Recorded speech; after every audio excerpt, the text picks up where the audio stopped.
Hello fellow woodworkers and welcome to this week's edition of the Garage Workshop, and this week we're going to be making a set of doors for my rotating flip top cart. Roll the intro.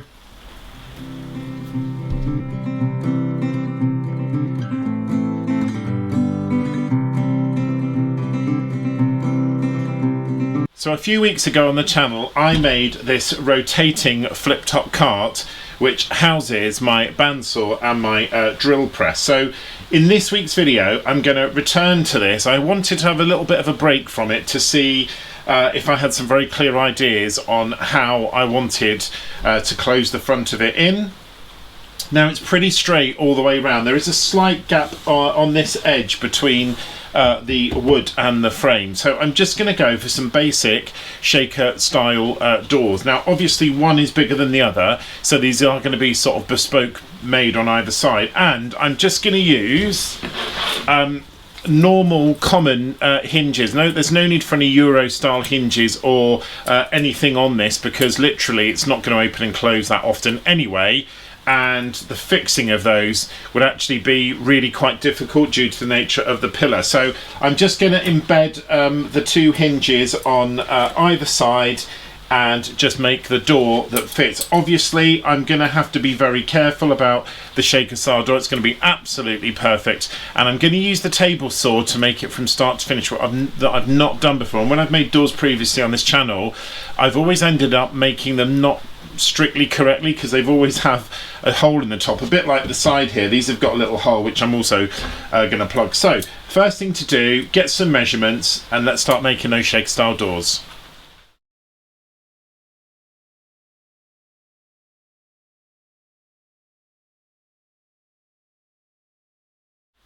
Okay, having measured, I've realised that I've got an issue. The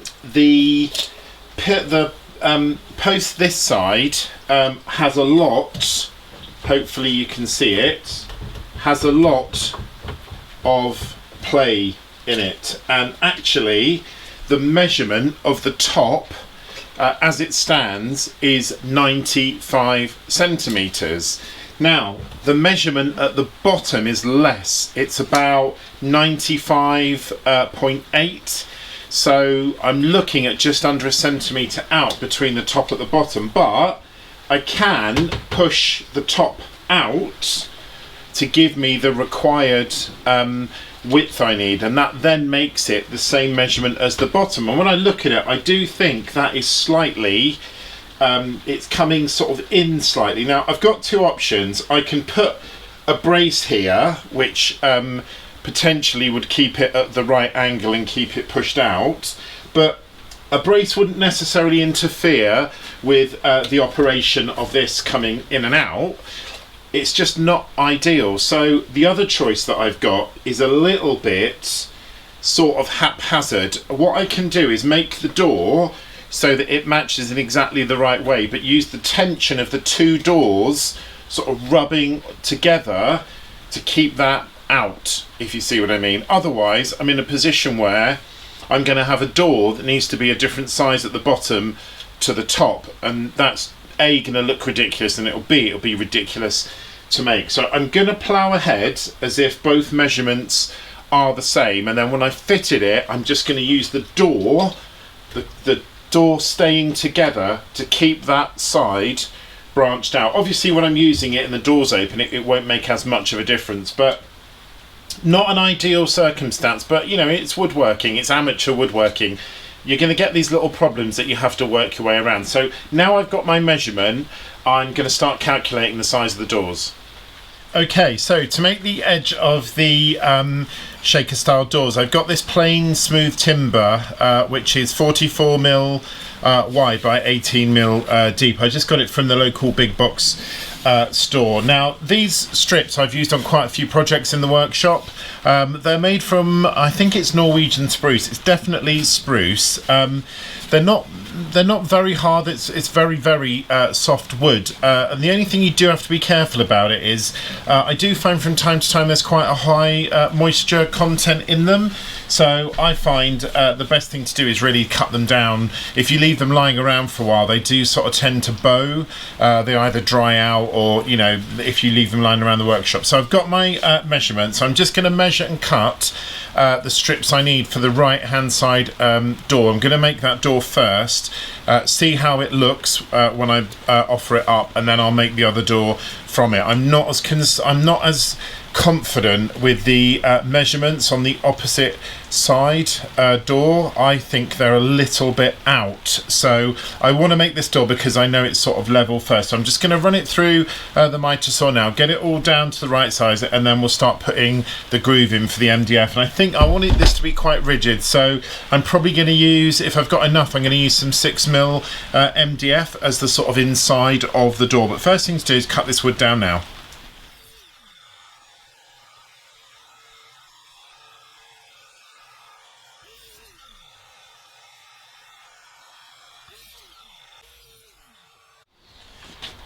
Okay, so I'm just going to do a little test now.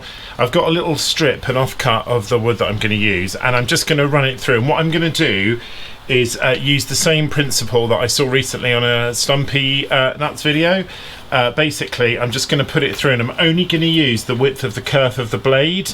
And I'm just going to literally thin it out until I get to that 6mm width. So I've got one now that I'm going to put straight down the middle. Then I'm going to rotate the piece, put it in again just to widen it a bit. Then I'm just going to keep moving the fence away by about, closer, about 1mm at a time. And again, just doing it up and over until I've got the right setting. So we're going to do that now on this test piece and just see how it works out. The other thing I should say is I'm going to go quite deep in this test piece. I'm not going to quite go to halfway, but I'm going to go just under halfway because I do want quite a bit of rigidity to the door. So let's do that now. So doing this test piece was really important because I wanted to make sure that I'd got everything exactly as it should be. And obviously when you're doing something like this, you just have to be aware of the width of your blade, like the kerf of the blade. I think every blade is different. This is the standard Evolution blade that's in there, and I think it's about 2mm, so not massive. But as you can see, it worked a treat. So after that, it was just a case of running everything through, and through the magic of YouTube, I sped this up. It actually did take quite a long time to run all of these pieces through because you're running every section through once, rotating, same section again the other side, then gently tapping the blade. So it's quite a long process, but obviously there's no real way that you can shortcut this. One thing I did notice on one of the passes, I don't know if the blade moved or something happened because it was slightly out. The next thing I did was to use the, I forgot what it's called, tenon thing, and basically cut out the bit that I needed for the shaker style drawer, which went reasonably well. I did make one slight mistake, which I'll talk about in a minute, but this was just a case of just hacking out the material, bringing it down bit by bit, really. Okay, so I've got all the pieces here. All my stiles and rails are all done, so I'm just going to glue it up, and I'm so confident I'm just going to go straight off and glue it. Now, will that come back to bite me? We shall see. I actually really took my time with the gluing because I wanted to make sure that everything was stayed, and it's not like other times I've made shaker style doors when I haven't glued them in the same way. This time I really did. I wanted to make sure I had enough coverage and everything was good to go and everything was nice and straight, but also not putting too much glue, which is something else I tend to do. When I did this the first time, I just wanted to knock a little bit back, so I just put it back in and literally shaved a tiny amount off just to get it level. Okay, so that's the door. It's all nicely fitted, exactly where I would expect it to be. Now the great test, is it exactly 43 and a half? Yep, 43 and a half. So let's just offer it up.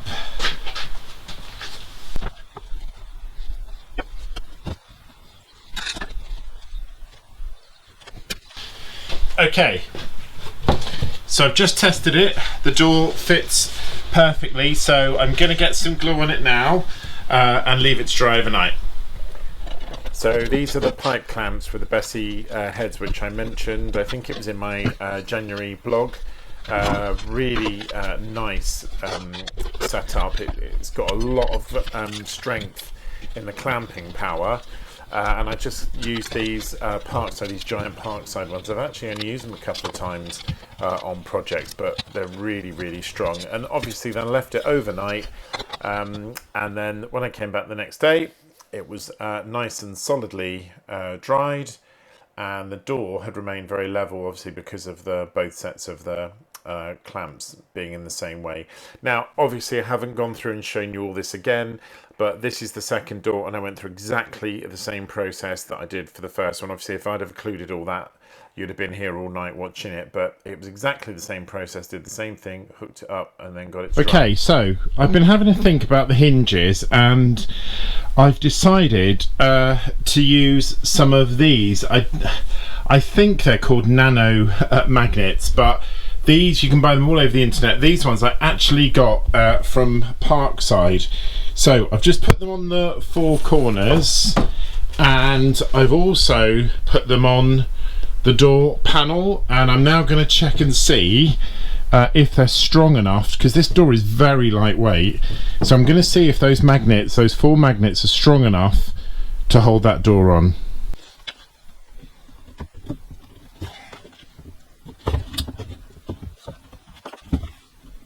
Which sadly they're not. So back to the drawing board.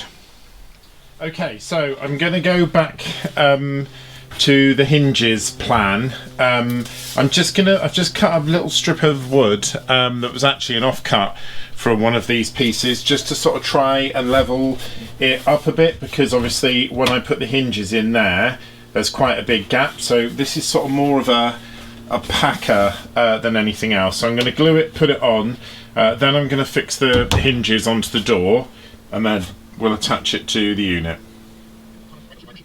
It's a shame the magnets didn't work, but I've just benched that, put it like that. I'm not giving up on that. I do need some bigger magnets though. I mean, they are so powerful, those magnets, but I think potentially the ones I've got are just a little bit too small, so I'm going to invest in some larger ones for the next project I do, because there will be another project where I want to cover something, and it might even be when I come to do the top. But anyway, I went back to the hinges, and obviously with that strip in there, it worked a treat.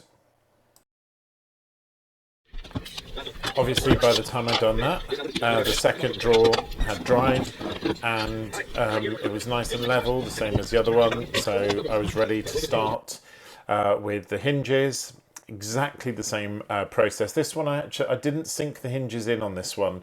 I had on the other side, but there was a bigger gap. Then it was just a case of fitting them, which was not as easy as I just made it look before, adding the little closer, the little stop to help it open and close. So fellow woodworkers, the doors are finished. I think you could describe it as a labour of love. I'm absolutely exhausted. It's taken the best part of 2 days to make these doors, and it does make me realise, you know, if you are a professional woodworker, professional joiner, and it is your job, I wonder if it sort of takes away a little bit of the joy, because I'm not feeling very joyful about the finished doors. I mean, they are doing what I wanted them to do.